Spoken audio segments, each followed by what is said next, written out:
Hey, how's it going? My name is Corey. Today I'm going to be giving my speech on the right to carry guns.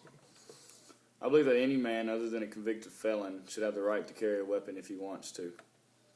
People blame violence on guns and easy access to guns. What they're not understanding is there's no law that will stop a criminal from getting a gun. The only ones who will abide the laws are the innocent victims. It's always going to be possible for someone to get a gun. If a criminal is willing to break the law to rob, steal, or kill someone, he'll be willing to break the law to get the gun illegally to do it with. That's why I think those who want to carry weapons to defend themselves should be able to.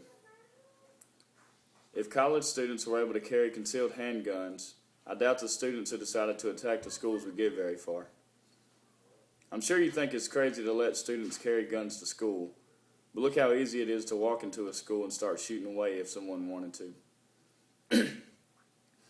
The fact that's against the school rules to carry a weapon isn't going to stop a shooter.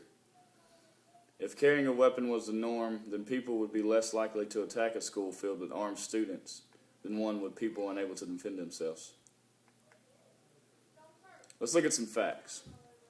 In 1987, Florida adopted the right to carry law. From 1987 to 1996, the homicide rate dropped 36%.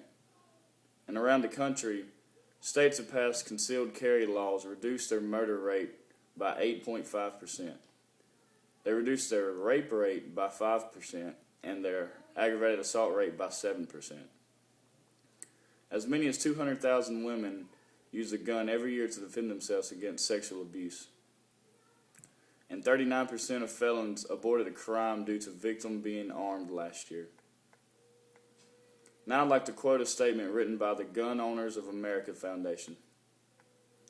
A study claiming guns are three times more likely to kill you than to help you is a total fraud. Even using the low figures from the Clinton Justice Department, firearms use almost 50 times more often to save a life than to take a life. More importantly, however, the figure claimed one in three times more likely to be killed by one's own gun is a total lie. Researcher Don Cage reveals that all available data now indicates that the home gun homicide victims in the flawed study were killed by using guns not kept in the victim's home. In other words, the victims were not murdered with their own guns.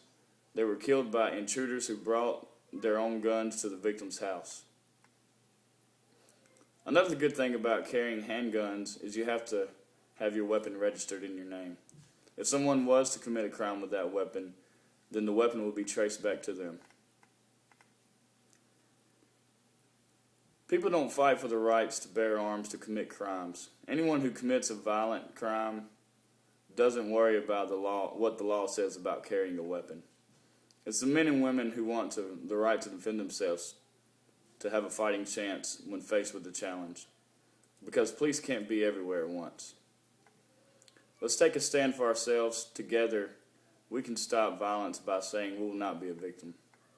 Our country has fought for the right to be free and make our own choices, not to be controlled by a government.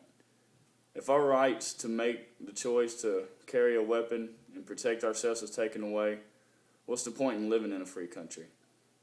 The foundation of our country is freedom. When you break up a foundation, everything else comes crumbling down. Thank you very much.